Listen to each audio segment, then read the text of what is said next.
اللہ الرحمن الرحیم۔ السلام علیکم۔ ہارٹ اٹیک اور فالج سے بچنے کی دعا۔ ایک ایسی دعا جس کو صبح شام پڑھنے سے فالج اور ہارٹ اٹیک سے محفوظ رہا جا سکتا ہے۔ اس دعا کو جو انسان 3 دفعہ صبح اور 3 دفعہ شام کو سونے سے پہلے پڑھے گا انشاءاللہ تعالی وہ فالج اور ہارٹ اٹیک سے محفوظ رہے گا۔ وہ دعا یہ ہے: بسم اللہ الذی لا یضر مع اسمہ شیء فی الارض ولا فی السماء وہو السمیع العلیم۔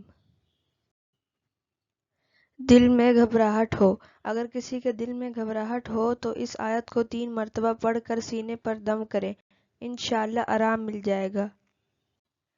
وہ آیت یہ ہے: الذین آمنوا وتطمئن قلوبہم بذکر اللہ الا بذکر اللہ تطمئن القلوب۔ ترجمہ: یعنی جو لوگ ایمان لاتے اور جن کے دل یاد خدا سے آرام پاتے ہیں، ان کو اور سن رکھو کہ خدا کی یاد سے دل آرام پاتے ہیں۔ بلڈ پریشر کے مریض کے لیے۔